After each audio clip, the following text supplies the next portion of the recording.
नमस्कार, आप सभी का स्वागत है। मैं हूं राहुल और आप देख रहे हैं दूरदर्शन किसान। लेकर हाजिर हैं हम अपना बुलेटिन मौसम खबर।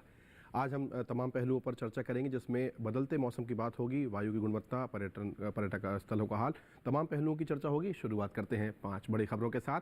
सबसे पहले नजर डालते हैं आपकी स्क्रीन पर। अरुणाचल प्रदेश से है पहली खबर, जहां कहीं कहीं बारिश या बर्फबारी की उम्मीद है। रुख करते हैं अगली खबर का। मेघालय से है, कुछ इलाकों में भारी बरसात का अनुमान है। आगे बढ़ेंगे, अगली खबर देखते हैं। रायलसीमा के इलाके से है, कहीं कहीं चल सकती हैं गर्म हवाएं। अगली खबर का रुख करेंगे। तेलंगाना से आ रही है, जहां कहीं कहीं गर्म हवाएं चलने की संभावना है। और अगली खबर, जो कि 5वीं और अंतिम खबर है, उसका रुख करते हैं। तमिलनाडु से है, जहां गर्म और उमस भरा रह सकता है मौसम। तो ये हुई 5 बड़ी खबरें जिनसे हमने की शुरुआत। और अब देखते हैं मौसम का अलर्ट क्या कह रहा है। पूरे स्क्रीन पर भारतवर्ष का नक्शा आपके सामने नजर आएगा, जिसमें सभी राज्यों और केंद्र शासित प्रदेशों को अलग अलग रंगों में दर्शाया जाएगा। तो आपके स्क्रीन पर कुछ राज्य हैं ऐसे जो पीले रंग से दर्शाए गए हैं, कुछ हरे रंग से दर्शाए गए हैं। तो जाहिर सी बात है कि हरे रंग से जो दर्शाए गए हैं उनमें कोई चेतावनी नहीं है। लेकिन नॉर्थ ईस्ट की बात करें, अरुणाचल, असम, मेघालय, नागालैंड, मणिपुर, मिजोरम, त्रिपुरा, तो इन सभी जगह जो है कहीं कहीं बर्फबारी, तो कहीं कहीं गरज चमक के साथ तेज़ हवाएं और बारिश की भी संभावना है। इसीलिए नज़र बनाए रखने की ज़रूरत है।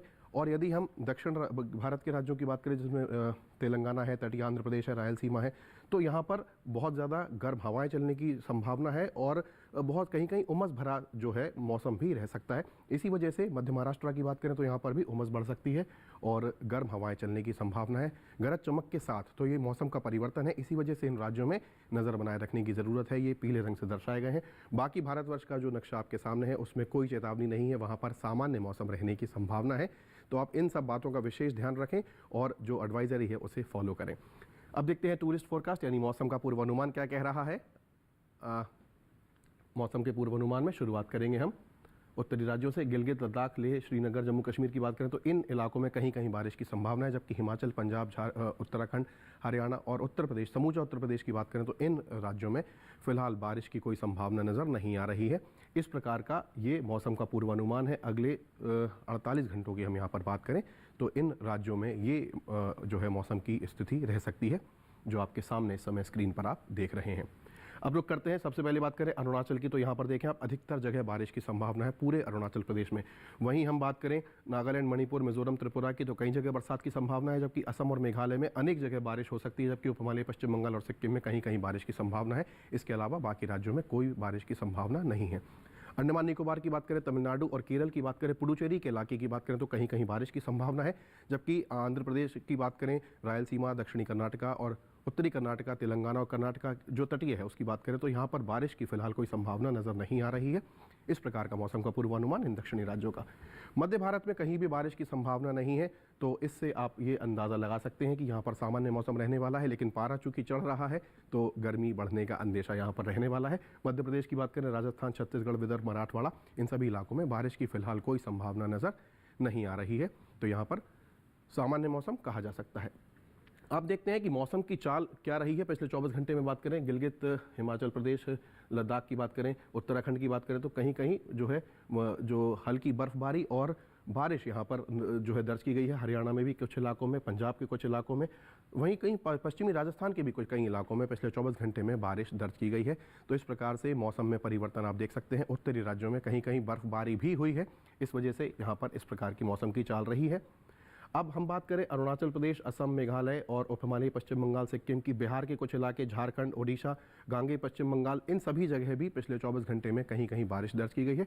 जबकि अरुणाचल में देखें आप, हल्की बर्फबारी भी दर्ज की गई है। तो इस प्रकार का परिवर्तित मौसम दर्ज किया गया है पिछले 24 घंटे में। अंडमान निकोबार आइलैंड पर भी हम देखें, नजर डालें तो बारिश दर्ज की गई है। तेलंगाना, तटीय आंध्र प्रदेश, साथ ही केरल की भी बात यदि हम करें तो यहाँ पर भी जो है बारिश दर्ज की गई है। लक्षद्वीप में भी आप देख रहे हैं कि पिछले 24 घंटे में बारिश दर्ज की गई है। इस प्रकार की मौसम की चाल रही है इन दक्षिणी राज्यों की जो इस समय आपने देखे। मध्य भारत पर नजर डालें, छत्तीसगढ़, पूर्वी मध्य प्रदेश, पश्चिमी मध्य प्रदेश, विदर्भ, मराठवाड़ा, महाराष्ट्र, यहाँ पर आप देखें कि बहुत ज़्यादा तेज़ हवाएं चल रही हैं। कहीं कहीं जो है हल्की बारिश भी हो रही है और गरज चमक के साथ जो है मौसम लगातार परिवर्तित हो रहा है। तो इस प्रकार का मौसम जो है, मौसम की चाल दर्ज की गई है। इन सभी अपडेट्स के साथ हम इस सेगमेंट को यहाँ रोकेंगे एक छोटे से ब्रेक के लिए। आप कहीं मत जाइएगा, अभी हाजिर होते हैं लेकर मौसम खबर।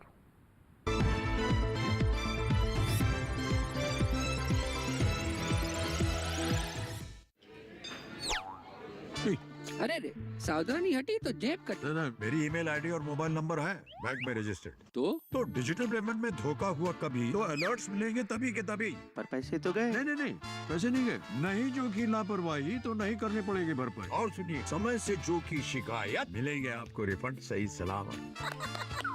हाँ, अभी यह कहता है कि जानकार बनिए, सतर्क रहिए।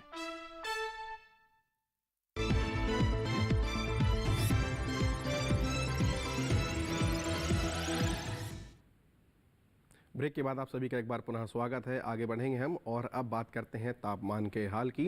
चूँकि हम जानते हैं कि अधिकतम तापमान और जो है कहीं कहीं राज्यों में बहुत ज़्यादा बढ़ रहा है पारा, तो नज़र डालते हैं आपके स्क्रीन पर तापमान का हाल। अधिकतम तापमान से करेंगे हम शुरुआत इस सेगमेंट की। सबसे पहले बात करते हैं, आपके स्क्रीन पर देखिए जम्मू कश्मीर, लेह लद्दाख, गिलगित के इलाके नज़र आ रहे हैं। तो इन सभी जगह सामान्य की तुलना में अधिकतम तापमान की बात करें तो 5 डिग्री सेल्सियस कम तापमान यहाँ पर दर्ज किया गया है। इस प्रकार का जो है अधिकतम तापमान इन राज्यों में दर्ज किया गया। अब बात करें हम हिमाचल और उत्तराखंड की, दोनों ही पर्वतीय राज्य हैं। अधिकतम तापमान की बात करें तो सामान्य की तुलना में 3.1 से 5 डिग्री सेल्सियस तक ज़्यादा तापमान यहाँ पर दर्ज किया गया है। अधिकतम तापमान में अब हम बात करेंगे त्रिपुरा, मिजोरम, मणिपुर और नागालैंड, ये नॉर्थ ईस्ट के चारों ही राज्य, यहाँ पर अधिकतम तापमान सामान्य की तुलना में 1.6 से 3 डिग्री सेल्सियस तक कम दर्ज किया गया है। रुक करते हैं अगले राज्यों का। अधिकतम तापमान की हम फिलहाल यहाँ पर चर्चा कर रहे थे और अब आपके स्क्रीन पर मध्य महाराष्ट्र का जेऊर शहर नज़र आ रहा है, जहाँ 42.5 सबसे अधिकतम तापमान यहाँ पर पिछले 24 घंटे में दर्ज किया गया है। अब बात करते हैं न्यूनतम तापमान की। तो जम्मू कश्मीर, श्रीनगर, लेह लद्दाख और गिलगित की बात करें तो यहाँ पर 1.6 से 3 डिग्री सेल्सियस तक सामान्य की तुलना में कम तापमान यहाँ पर दर्ज किया गया है। न्यूनतम तापमान में अब हम आगे का रुख करेंगे। तो देखा आपने किस प्रकार से यहाँ पर तापमान दर्ज किया गया है। उत्तर प्रदेश के पूरे इलाके की बात करें, पश्चिमी और पूर्वी और बिहार की बात करें तो यहाँ पर सामान्य की तुलना में 3.1 से 5 डिग्री सेल्सियस तक ज़्यादा तापमान दर्ज किया गया है। फिलहाल हम न्यूनतम तापमान पर चर्चा कर रहे हैं। रुख करेंगे अगले राज्यों का। आपके स्क्रीन पर आप देखें उप हिमालय, पश्चिम बंगाल और सिक्किम, असम और अरुणाचल नज़र आ रहे हैं। इन सभी जगह सामान्य की तुलना में 3.1 से 5 डिग्री सेल्सियस तक ज़्यादा तापमान दर्ज किया गया है। न्यूनतम तापमान में आगे का रुख करेंगे हम और मध्य महाराष्ट्र के इलाके की बात करें तो यहाँ पर सामान्य की तुलना में 5 डिग्री सेल्सियस ज़्यादा तापमान दर्ज किया गया है। मौसम खबर में हम अधिकतम और न्यूनतम तापमान पर चर्चा कर रहे हैं। हरियाणा, राजधानी दिल्ली की बात करें, पश्चिमी मध्य प्रदेश, पूर्वी मध्य प्रदेश और छत्तीसगढ़, इन सभी इलाकों की बात करें तो न्यूनतम तापमान यहाँ पर सामान्य की तुलना में 3.1 से 5 डिग्री सेल्सियस तक ज़्यादा दर्ज किया गया है। आगे बढ़ेंगे हम और अब बात करते हैं, आपके स्क्रीन पर पूर्वी राजस्थान का भीलवाड़ा शहर नज़र आ रहा है, जहां सबसे कम तापमान दर्ज किया गया है पिछले 24 घंटे में, जो कि 15.6 डिग्री सेल्सियस रहा है। तो इस प्रकार का रहा है तापमान। अब हम एक ग्राफिक के जरिए देख लेते हैं कि किस प्रकार का तापमान रहा है उन शहरों का जिनका हम तापमान आपके लिए लेकर आए हैं, जिसमें उनका अधिकतम और न्यूनतम तापमान शामिल है। आइए देखते हैं।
तो ये देखा आपने तमाम शहरों का हाल।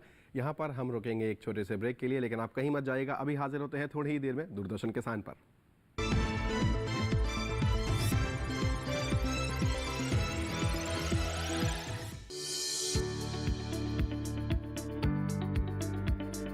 कृषि और पशुपालन है एक दूसरे के पूरक।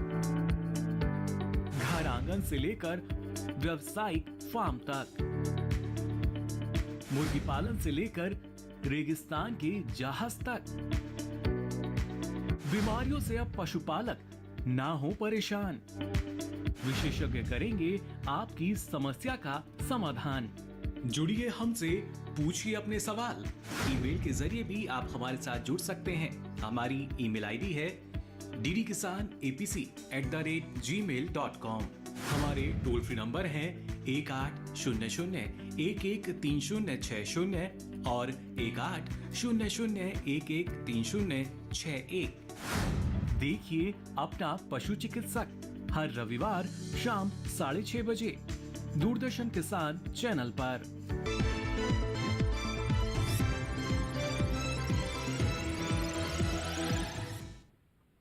ब्रेक के बाद आप सभी का एक बार पुनः स्वागत है। आगे बढ़ेंगे हम और अब शुरुआत करते हैं सेगमेंट की AQI से, अर्थात एयर क्वालिटी इंडेक्स, यानी कि वायु की गुणवत्ता क्या रही है। तमाम शहरों को हम यहाँ लेकर आते हैं आपके लिए, आपके स्क्रीन पर। वायु की गुणवत्ता देखते हैं सबसे पहला शहर कौन सा है। शुरुआत करते हैं राजधानी दिल्ली से। 244 वायु की गुणवत्ता सूचकांक पर दर्ज की गई है, जो कि थोड़ा खराब श्रेणी में यहाँ नजर आ रही है। अगले शहर का रुख करेंगे। पुणे की बात करें, केवल 91 दर्ज की गई है गुणवत्ता वायु की, जो कि अच्छी श्रेणी में है। अगले शहर का रुख करेंगे हम वायु की गुणवत्ता में। मुंबई 113 यहाँ पर वायु की गुणवत्ता सूचकांक पर दर्ज की गई है, जो कि संतोषजनक स्थिति में फिलहाल बनी हुई है। अगले शहर का रुख करेंगे हम। कोलकाता की बात करें, 161 यहाँ पर वायु की गुणवत्ता सूचकांक पर दर्ज की गई है, जो कि संतोषजनक स्थिति में फिलहाल बनी हुई है। अगला शहर है लखनऊ, जहां पर 263 वायु की गुणवत्ता सूचकांक पर दर्ज की गई है। थोड़ा खराब श्रेणी में यहाँ पर उत्तर प्रदेश की राजधानी की आबोहवा। पटना की बात करें, 165 वायु की गुणवत्ता सूचकांक पर दर्ज की गई है, जो कि संतोषजनक स्थिति में फिलहाल नजर आ रही है। आगे बढ़ें। हैदराबाद की बात करें, 63 केवल यहाँ पर दर्ज की गई है, जो कि अच्छी श्रेणी में है वायु की गुणवत्ता। और अगले शहर का रुख करते हैं अहमदाबाद, जहां पर 97 वायु की गुणवत्ता दर्ज की गई है सूचकांक पर, जो कि अच्छी श्रेणी में है। तो इस प्रकार आपने देखा तमाम शहरों की वायु की गुणवत्ता का हाल। और अब पर्यटन का पूर्वानुमान क्या कह रहा है, टूरिज्म फोरकास्ट हम आपके लिए लेकर आते हैं। अगले 4 दिनों की बात यहाँ पर हम करते हैं। जम्मू कश्मीर के गुलमर्ग की बात सबसे पहले। तो आप देखें, सोमवार और मंगलवार को मौसम साफ है, जबकि बुधवार को बर्फबारी की संभावना है। गुरुवार को फिर मौसम साफ। अधिकतम तापमान पर नजर डालें तो 8, 6, 7 यहाँ पर लगभग नजर आ रहा है। न्यूनतम तापमान -1 तक जा सकता है बुधवार और गुरुवार को, हालांकि 1 डिग्री होने की संभावना है। तो पर्यटन की दृष्टि से गुलमर्ग वैसे भी पहली पसंद रहा है सैलानियों के लिए। तो इस प्रकार का पर्यटन पूर्वानुमान आपके स्क्रीन पर गुलमर्ग का। अगला शहर है हिमाचल का मनाली। तो सोमवार को मौसम साफ है, हालांकि मंगलवार को देखें तो तेज़ बारिश, जबकि बुधवार को गरज चमक के साथ मौसम खराब होने की संभावना है। खराब अर्थात वहाँ पर बारिश की बहुत तेज़ संभावना है। अधिकतम तापमान पर नजर डालें तो 18, 20 और 16 होता हुआ नजर आ रहा है, जबकि न्यूनतम तापमान 5-6 के आसपास बना हुआ है। तो मनाली भी आपकी जो फहरिस्त है उसमें पर्यटन की दृष्टि से एक अनुकूल मौसम। अगला शहर है उत्तराखंड का नैनीताल। सोमवार और मंगलवार को मौसम साफ है, धूप खिली नजर आ रही है। बुधवार और गुरुवार को हल्की बदली। अधिकतम तापमान पर नजर डालें तो 23 डिग्री पर नियत यहाँ पर मौसम का जो अधिकतम तापमान है, न्यूनतम 15 पर जो है नियत बना हुआ है। तो नैनीताल का कह सकते हैं कि बहुत ही खुशगवार मौसम, पर्यटन की दृष्टि से अनुकूल आप इसे कह सकते हैं, झीलों के शहर नैनीताल को। हम अगले शहर का रुख करेंगे। अगला शहर है ओडिशा का पुरी। भगवान जगन्नाथ के धाम की यदि हम बात करें तो बदली छाई हुई है, धुंध भी नजर आ रही है चारों ही दिन, सोमवार से लेकर गुरुवार तक। अधिकतम तापमान 33-34 के आसपास, जबकि न्यूनतम 26, 27, 28 के आसपास। तो थोड़ी उमस हो सकती है, चूँकि वहाँ पर समुद्री किनारा भी है, आप सभी जानते हैं। इस प्रकार का फिलहाल मौसम है वहाँ पर, लेकिन पर्यटन की दृष्टि से फिर भी इसे अनुकूल कहा जा सकता है। अब हम अगला शहर राजस्थान के जोधपुर लिए चलते हैं आपको। हल्की बदली सोमवार को, जबकि मंगलवार से लेकर गुरुवार तक मौसम साफ है, धूप खिली नजर आ रही है। अधिकतम तापमान 35, 37, 36, 37, तो आप कह सकते हैं कि 35 से 37 के बीच में ही रहने की संभावना है। न्यूनतम तापमान 20 डिग्री पर जो है नियत है, हालांकि 23 होने की संभावना है गुरुवार को। तो इस प्रकार का कुछ जोधपुर का पर्यटन पूर्वानुमान। अगले शहर का रुख करते हैं अरुणाचल प्रदेश के तवांग की बात करते हैं। सोमवार से लेकर बुधवार तक तीनों ही दिन जो है यहाँ पर बारिश की संभावना नजर आ रही है, प्रबल जिसको कहा जा सकता है। गुरुवार को हल्की बदली है। अधिकतम तापमान की बात करें तो 14 डिग्री और उसके बाद 13 डिग्री पर नियत बना हुआ है। न्यूनतम तापमान की बात करें तो 3-2 के आसपास बना हुआ है। तो इसे भी कहा जा सकता है कि इस गर्मी के मौसम में आपके लिए जो है एक अच्छी राहत की खबर हो सकती है तवांग में फिलहाल। अगले शहर का रुख करेंगे हम असम के सिलचर की बात करें तो सोमवार से लेकर गुरुवार तक हल्की बदली छाई हुई है। और अधिकतम तापमान की बात करें तो 31 सोमवार को, उसके बाद 29 पर नियत बना हुआ है। वहीं न्यूनतम तापमान 21 तक है सोमवार को और उसके बाद 20 पर नियत बना हुआ है। इस प्रकार का पर्यटन पूर्वानुमान है असम के सिलचर शहर का, जो इस समय हमारे स्क्रीन पर नज़र आ रहा है। आगे का रुख करेंगे हम अपने इस कार्यक्रम में। पर्यटन पूर्वानुमान हम इस समय आपके साथ साझा कर रहे हैं। कोट्टायम की बात करें केरल के, तो यहाँ पर सोमवार से लेकर गुरुवार तक हल्की बदली छाई हुई है। अधिकतम तापमान आप देखें 37 डिग्री पर नियत ही बना हुआ है और वहीं न्यूनतम तापमान 26 डिग्री पर ही नियत बना हुआ है। तो इस प्रकार का कोट्टायम का पर्यटन पूर्वानुमान जो इस समय आप अपने स्क्रीन पर देख पा रहे हैं। तमाम शहरों को हम यहाँ लेकर आते हैं जिनके अगले 4 दिनों का पर्यटन पूर्वानुमान हम आपके साथ साझा करते हैं। अगला शहर है महाराष्ट्र का महाबलेश्वर। सोमवार से लेकर गुरुवार तक मौसम साफ है, धूप खिली नजर आ रही है। अधिकतम तापमान 31 है सोमवार को, उसके बाद तीनों ही दिन 32 डिग्री पर नियत बना हुआ है। वहीं न्यूनतम तापमान पर नजर डालें तो 20 पर नियत है, जबकि गुरुवार को 21 होने की संभावना है। तो पर्यटन की दृष्टि से इस प्रकार का मौसम अगले 4 दिन पर्यटन की दृष्टि से महाबलेश्वर का रहने वाला है, जो हम आपके लिए इस समय लेकर आए हैं। और अब हम रुख करते हैं कर्नाटक के मैसूर का। सोमवार और मंगलवार को आप देखें मौसम साफ नज़र आ रहा है, जबकि बुधवार और गुरुवार को हल्की बदली नज़र आ रही है। अधिकतम तापमान की बात करें तो 36 डिग्री पर नियत है, जबकि न्यूनतम 22 पर नियत है। हालांकि गुरुवार को 21 डिग्री होने की संभावना है न्यूनतम तापमान। इस प्रकार का मैसूर का पर्यटन पूर्वानुमान है जो आपके स्क्रीन पर आप देख पा रहे हैं। और इसी के साथ हमारा ये सेगमेंट यहाँ समाप्त होता है। अब आज हम बात कर लेते हैं महाराष्ट्र के किसानों की, चूँकि हम खेती किसानी का अब यहाँ पर एक सेगमेंट आपके लिए अपनी एक रिपोर्ट लेकर आए हैं। चूँकि ये वो समय है जब तमाम फसलें ऐसी हैं जो तैयार हैं खेत में, और किस प्रकार से उनकी जो है देखभाल करनी है ताकि आपका बिल्कुल ऐन वक्त पर कोई नुकसान ना हो। वैज्ञानिक दृष्टिकोण क्या है उसकी, जो उसके रख रखाव के लिए, उसके लिए महाराष्ट्र का जो फिलहाल हम आज वैज्ञानिक दृष्टिकोण है वो आपके लिए लेकर आए हैं। आइए देखते हैं। कोंकण में इस समय किसान काजू और आम की तुड़ाई करते रहें। इसके साथ ही यहाँ धान के खेतों में 5 से 10 सेंटीमीटर जल स्तर बनाए रखें। कोंकण में ही किसान शुष्क मौसम को ध्यान में रखते हुए मूंगफली और मूंग के अलावा सब्जियों और नए बागों में जरूरत के अनुसार सिंचाई करें। मध्य महाराष्ट्र में किसान काटी गई फसलों को सुरक्षित जगह पर रखें। किसान तैयार पछेती गेहूं, मक्का और गन्ने की कटाई के अलावा प्याज की खुदाई करें। इसके साथ ही यहाँ तैयार सब्जियों और फलों की तुड़ाई भी कर लें। मध्य महाराष्ट्र में ही किसान मूंगफली, गन्ना, सूरजमुखी, सब्जियों और बागों में जरूरत के अनुसार सिंचाई करें। इसके अलावा यहाँ इस समय चारा फसलों की रोपाई करें। मराठवाड़ा में ही कुसुम की कटाई और हल्दी की खुदाई करें। इसके साथ ही चीकू की तुड़ाई जारी रखें। मराठवाड़ा के किसान इस समय तिल के अलावा बागों और सब्जियों में सिंचाई करें। विदर्भ की बात करें तो यहाँ के किसान गेहूं, काबुली चना, अलसी और सरसों की कटाई के अलावा तरबूज की तुड़ाई करें। इसके साथ ही यहाँ धान के खेतों में 3 से 5 सेंटीमीटर जल स्तर बनाए रखें। विदर्भ में ही मूंगफली, तिल और मूंग के अलावा सब्जियों और बागों में निराई गुड़ाई के अलावा सिंचाई करें। विदर्भ में ही जहां सिंचाई की व्यवस्था उपलब्ध हो वहां इस समय मक्का और ज्वार जैसे चारा फसलों की बुआई करें। तो ये देखिए आपने कोंकण और मध्य महाराष्ट्र के इलाकों पर आधारित हमारी रिपोर्ट। और अब आज की फसल की बात कर लेते हैं। इसमें हम आपके लिए लेकर आए हैं लौकी की फसल। आप जानते हैं कि बहुत ही ज़्यादा स्वास्थ्य के लिए लाभदायक है और ये न केवल सब्जी है बल्कि इसका जूस भी बनाया जा सकता है। लौकी पर आधारित है हमारी आज की रिपोर्ट। आइए देखते हैं आज की फसल। लौकी को गर्मी और बरसात दोनों में बोया जा सकता है। मैदानी भागों में गर्मी की फसल की बुआई की जा सकती है। बुआई से पहले खेत से खरपतवार को पूरी तरह से साफ कर लें और जमीन को समतल कर लें। बुआई के लिए 1 हेक्टेयर में संकर किस्म के बीज 5 से 7 किलो, जबकि सामान्य किस्मों के 6 से 8 किलो बीज लें।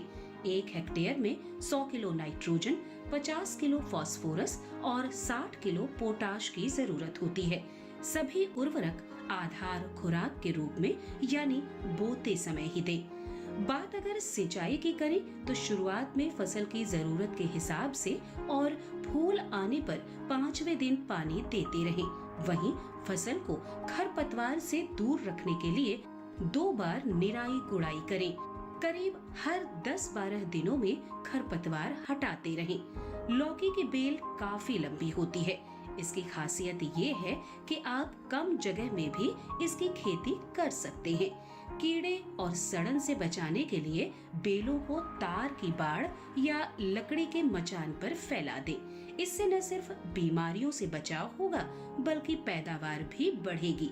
भारतीय कृषि अनुसंधान संस्थान ने इलाकेवार कई उन्नत किस्में तैयार की हैं, जैसे पूसा समृद्ध दिल्ली और एनसीआर के लिए है। 1 हेक्टेयर में 270 से 300 क्विंटल तक पैदावार देने वाली ये किस्म 50 से 55 दिनों में तैयार हो जाती है। वहीं पूसा हाइब्रिड 3 हरियाणा और दिल्ली, इसके अलावा उत्तर प्रदेश और पंजाब के लिए अच्छी है। लौकी की फसल में फल मक्खी का हमला हो सकता है।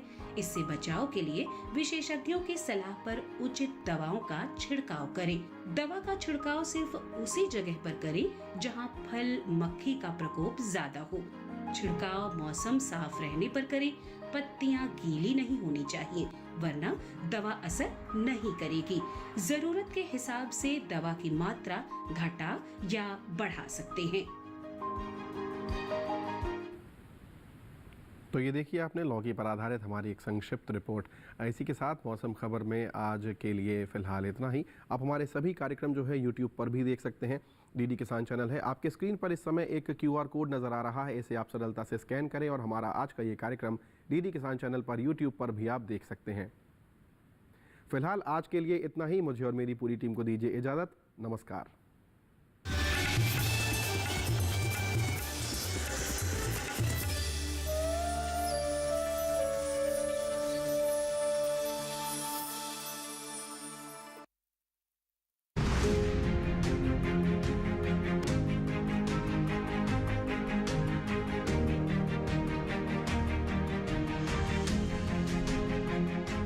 भारत की स्वाधीनता के संग्राम को लेकर के हमारी श्रृंखला के सबसे प्राण बिंदु है, सबसे केंद्र बिंदु है स्वराज या स्वाधीनता। स्वराज का अर्थ होता है स्वयं से स्वयं के ऊपर राज करना, जिसपे किसी दूसरे की शक्ति हमारे ऊपर राज न कर रही हो। इंडिया बहुत ही प्रॉस्परस है, उनके साथ ट्रेड करो।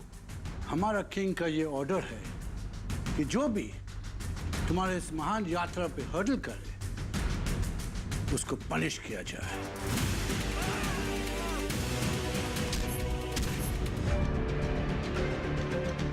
ये एक ऐतिहासिक दस्तावेज है। ये हमारे उस अतीत को दर्शाता है जिसके आधार पर हम आज स्वतंत्र भारत में रह रहे हैं। मैंने सुना है अंग्रेज हमारी प्रजा पे बहुत अत्याचार कर रहे हैं। आप चिंता न करें, इस अत्याचार को हम अवश्य रोकेंगे।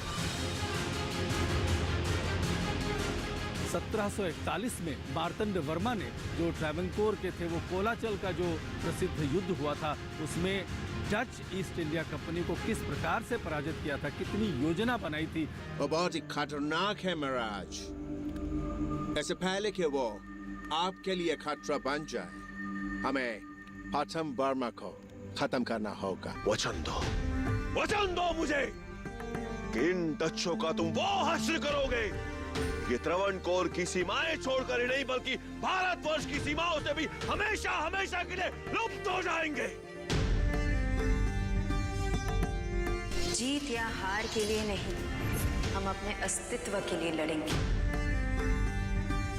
देश को विदेशियों के चंगुल से बचाने के लिए केवल पुरुषों ने ही नहीं, हमारे देश की नारियों ने भी बहुत महत्वपूर्ण काम किया।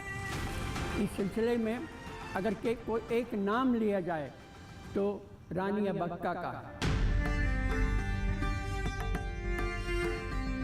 उल्लाल की रानी हूँ मैं, और मैं वही करूंगी जो मेरी प्रजा की हित में होगा।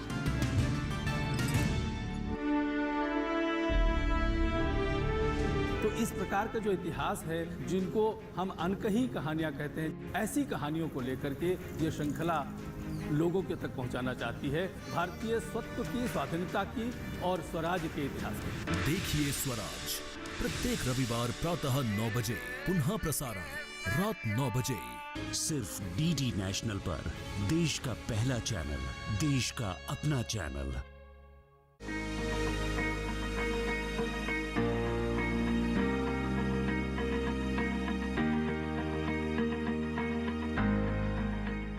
के बगिया में छिपा है सेहत का खजाना। टेरेस गार्डनिंग से बनेगा घर ब्यूटीफुल और हेल्दी। क्यों ना गार्डन में उगाएं अपने फल फूल और सब्जियां, जिससे सेहत भी बने और छत की बगिया भी खिली खिली रहे। देखिए छत पर बागवानी, शनिवार सुबह 9 बजे सिर्फ दूरदर्शन किसान पर। कितने ही रंग है हमारे देश में, रंग भाषा के, रंग संस्कृति के, रंग गीत के, रंग संगीत के और रंग हमारी भावनाओं के। छोटा सा छोटी सी आशा, इन सभी चटक और सुरीले रंगों से मिलकर बनी है रंगोली। देखिए रंगोली प्रत्येक रविवार सुबह 8 बजे सिर्फ डीडी नेशनल पर, देश का पहला चैनल, देश का अपना चैनल। आपको पता चला क्या? क्या? अरे गुरुवार को तुका भाई जी का मंदिर में कीर्तन है। गुरुवार को तुका दादा का कीर्तन है? हाँ। फिर तो मुझे जाना ही होगा।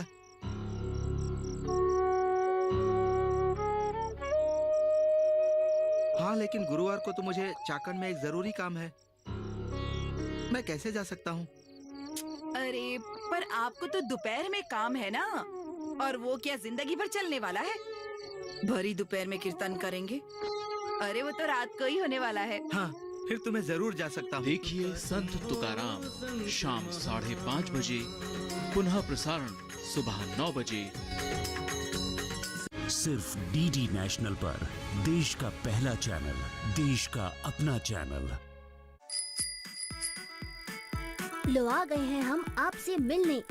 देखिए हमारा शो पिगी बैंक, सोमवार से शुक्रवार शाम 4 बजे सिर्फ डीडी नेशनल पर, देश का पहला चैनल, देश का अपना चैनल। जिम डेली 1 से 2 घंटा। अरे वाह, पर रोज क्यों? बॉडी बिल्डिंग, टाइम तो लगता है। स्क्रीन टाइम तो काफी है आपका। बिल्कुल, अब सारी इन्फॉर्मेशन यहीं तो मिलती है, और एंटरटेनमेंट भी। पर इतना टाइम? नॉलेज बिल्डिंग, ये भी तो जरूरी है। आसान नहीं है इन्फ्लुएंसर बनना। सही कहा आपने। पूरे दिन रील्स बनाओ, कैप्शन चुनो, पोस्ट करो, स्टोरीज अपलोड करो। It's a full time job actually. पर इतना कुछ किस लिए? Image building, what else? पर वोट नहीं डाला आपने।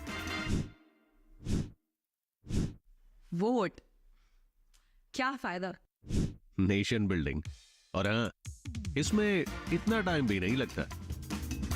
ख्याल बदलेगा तभी तो देश बदलेगा।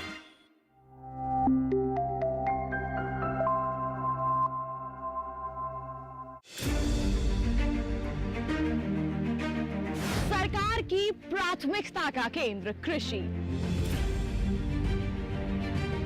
हर दिन नई इबारत, आत्मनिर्भर नया भारत। आधुनिक तकनीक और विज्ञान का मेल।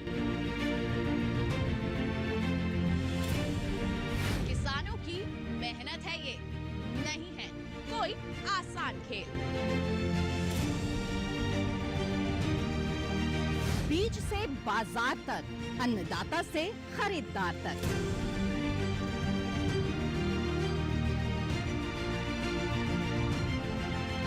खेती किसानी से जुड़ा हर मंथन जानने के लिए देखिए कृषि दर्शन। देखिए कृषि दर्शन सोमवार, बुधवार, शुक्रवार शाम 7 बजे सिर्फ दूरदर्शन किसान चैनल पर।